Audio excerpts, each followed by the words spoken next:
discourse. Hey, Budweiser, that belongs to us. Budweiser belongs to whoever will pay for it. That's the end of it. They don't care about you. They don't care if you drink yourself to death. They don't care what happens in your life. They don't care what your gender is, what your identity is, whether it's progressive or traditional. And allowing them to set the framework for the conversation means that they've won. That's the same reason that you get to choose between this politician or this politician and ultimately end up with the same media and the same deep state. It's the same mentality. There is a monolith at the core of our culture, and pretending that there's diversity there is an absolute lie.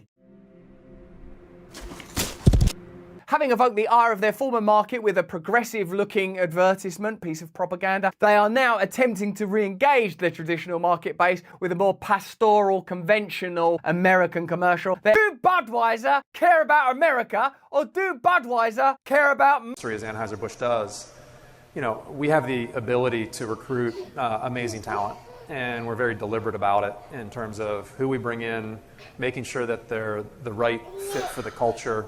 Former Anheuser Busch executive slam inauthentic Bud Light for having lost track of the consumers. There is a video I will play after reading this article. The ex-president of US operation at Anheuser Busch recently claimed that his former company made a huge mistake in making a trans woman one of its Bud Light spokespeople last month. Anson, who held the top-level positions at the beer company until 2022, claimed that the move to partner with biological mate turned trans woman Dylan goes against Bud Light's historical brand identity and thus the company lost track of the consumers. Now the brand just looks inauthentic to its consumer base.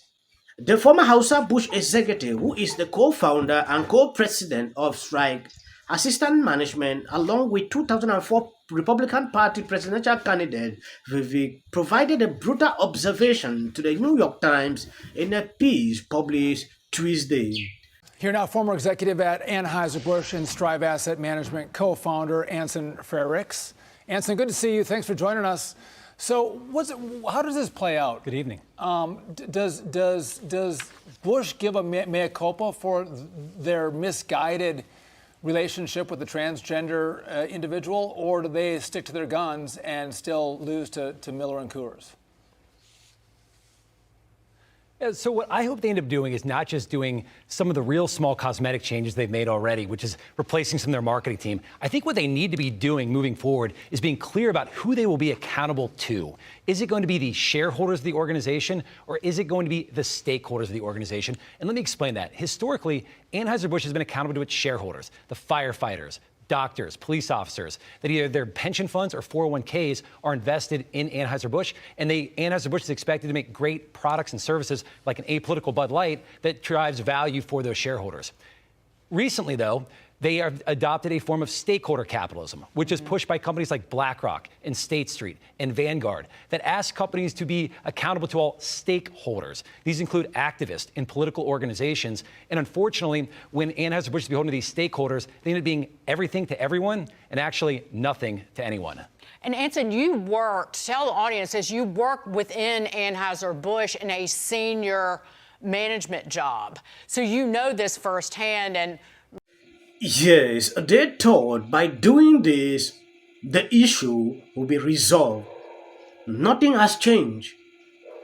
Like I said, from the very beginning, it was simple to do an apology. They rejected to do that. They thought by shaking up some of the executive, putting some people on leave, it would solve the problem. Nothing has changed. Yes. Though reading through some articles from CNN, I realized they said this is just short term. That consumers are sticking.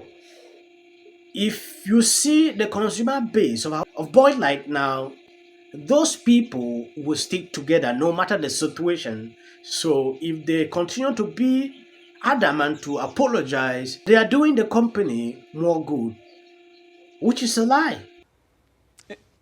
It's crazy. This should be very, very simple. Bud Light is one of the most apolitical brands. It brings people together, whether you're Democrat or Republican, at football games and backyard barbecues. That's what it does. That's the purpose of Bud Light. Stick to that purpose, because there's frankly, tens of thousands of people that are relying on the company. There's a bunch of independent, family-owned distributors in every single city across this country that distribute their brands. They want this brand to be successful. They wanted to get back to its roots. They wanted to get back just being about fun, bringing us together. And that's what's made Bud Light special over the years, not getting involved in these sort of divisive political issues. That is it. I wish they could stick to that. A company like this is supposed to be neutral. They are not supposed to get up and they are picking up some kind of political point to pass using alcohol. At the very beginning, I said you cannot mix the two together. Mixing politics and alcohol, I don't know the kind of result you want to produce. I believe this is a result even. Those are two things that cannot be together. Just be there satisfying your consumers, that is all. Before this came in, this issue of taking up Dylan to advertise, the company has been there. Nobody was even talking about them.